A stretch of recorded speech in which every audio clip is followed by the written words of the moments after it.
So, a lot of us live near the coast. A lot of us live near the estuaries. The estuary, the lifeblood of civilization, where the rivers meet the sea. Hi, Dave from Jesse Brown's here, and I'm going to be talking about fishing the estuary. I grew up doing a lot of fishing on the estuary in the bay, and I'm sure a lot of you have too. So there are a multitude of species which makes fishing the estuary so much fun. Down here you got flounder, you got redfish, sea trout, kingfish, black drum, up north, weakfish, striped bass, bluefish. There's tons of different fish you can catch. And a lot of them can be found in so many different kinds of areas because the estuaries are so vast. You have grass flats and marshes, you have oyster beds. So I'm going to give you a general on how to fish the estuary area. So anyone can go out, hit the shoreline, or go on your small boat, your kayak, whatever, and fly fish for fish in the estuary. So let's go over line. Line, since we're fishing for a multitude of different species and a lot of different temperatures, we can just go with a general purpose saltwater line. Okay? The rods we're going to be fishing with, 8 to 9 weight should do it in the estuary. Anything below 8, like a 7, will probably be fine. Anything above 9, 10, 11 might be pushing it, but a 10 weight will be fine as well. General saltwater purpose line will get you there. That'll be a good estuary setup for you. So typically, I'm going to be fishing with 16-pound saltwater leader, tapered saltwater leader. 16-pound kind of covers me for a range of species. I usually like to get the fluorocarbon in case it's a little big if I run into a school of baby bluefish or something like that. And then I have 16-pound tippet. If I'm specifically going for sharp-toothed fish, you can always buy some bite wire if you are specifically going for those species. But the 16-pound leader, 16-pound tippet should pretty much get you set up for what you're going to do and a multitude of different species on the estuary.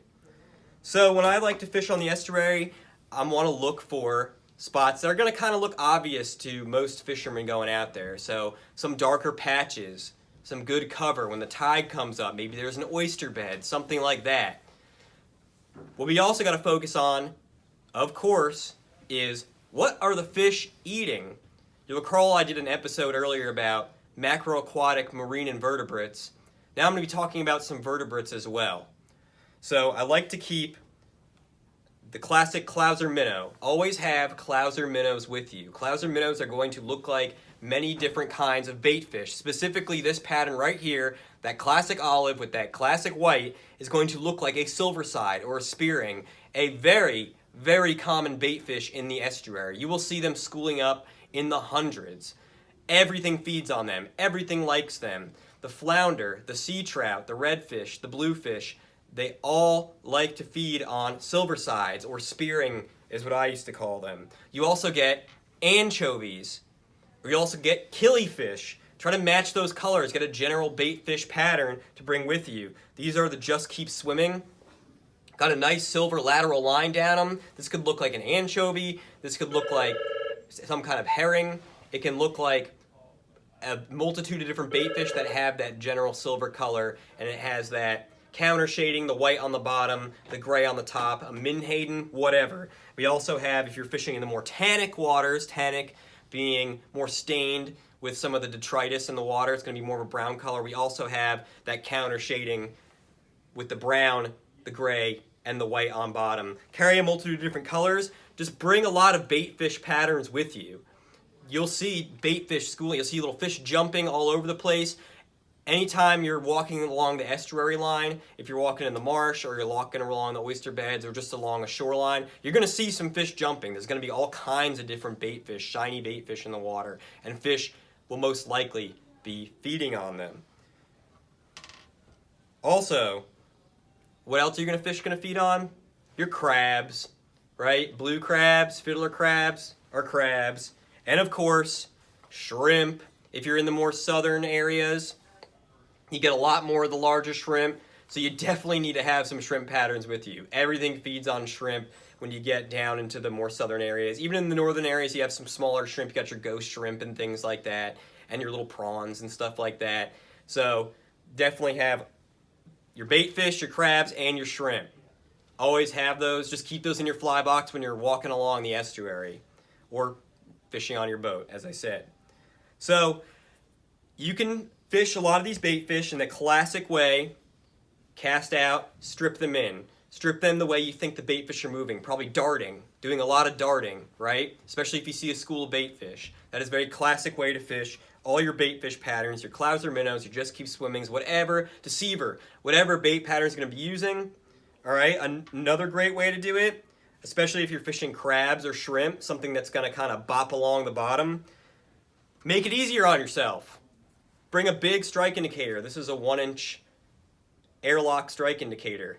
Bring a strike indicator, have that fly on the bottom, that shrimp, all right, and use it like a popping cork, okay? Shrimp's going to be way down near the bottom, strike indicator will be on top, and you're going to pop it and make that shrimp move. Pop it, make that shrimp move. Also, now you got an indication if there's any fish hitting it, just like when you're trout fishing, right? You're going to use a strike indicator the same way. It helps out.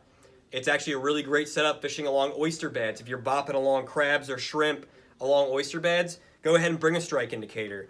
Make sure you bring some weights to get those flies into the part of the water column that you want them to be in. If you got fish jumping at the surface, maybe hold off on the weights. Have it subsurface, right? Think about general things like that. Be aware of your environment. Look at what's happening. If you're fishing in a deep area, use the weights. If you're fishing in a shallow, flat, don't use the weights. If you're fishing crabs, got to get them down there, use the weights, so on, so forth. Think about it tactically. When you're there, you'll notice it. There's so much life in the estuary, so much life in the marsh. It's got one of the biggest biomasses of any kind of ecosystem on the planet. There's so much going on. Be aware of it. Look around. Notice what's happening. Now remember, it's going to be very tide dependent, depending on where you are. So if the tide's coming in to a certain area that would normally be shallow and you see a lot of crabs, maybe wait around for the tide to come in, because if there's a lot of food there, fish will come in with that. Some other key things to look for. Look for splashing, commotion, jumping. Could be a school of bluefish. Could be a school of stripers. Start throwing your big bait fish patterns, all right? Another really fun thing to do is where the water's coming in on the estuary into a marsh or into a river. That's a great place to fish for flounder. Get your strike indicator out. Get a bait fish pattern or a shrimp or a crab. Put some weight on there. Bop that thing along the bottom. Flounder, although they live on the bottom, they are highly predatory fish, and they are a lot of fun to catch. They fight hard just like any other fish. Just because they have eyes on one side of their head and they lay on the bottom does not mean they're lazy. They got sharp teeth. They will hunt. They serve a very important purpose there on the bottom. Hunting those, they are adapted to hunt things on the bottom. Flounder, a lot of fun. Of course, we all, especially down here, go after our sea trout and our redfish, right? So always, as long as you have your shrimp, your bait fish, your crabs, you got some weights, you got strike indicators, you got some good leader, strong leader, you can bring a couple different sizes. Just go walk along the estuary. All right, walk on the estuary, walk around the shoreline, walk through the marsh, explore, find these things you're looking for, be aware of the tides, and you will find some fish. You will find many different kinds of species, and you will have a lot of fun, and you will learn a lot about each species. Estuary fishing is one of the most exciting fishing you can do. There's so much to explore, and it's so big. Everybody be safe out there, especially if you're going by yourself. Always tell somebody where you're going. Have fun on the estuary. Don't get stuck in a tidal flat. If the tide's coming up, be aware when those things are happening. Stay safe, have fun, catch some fish out there on the estuary.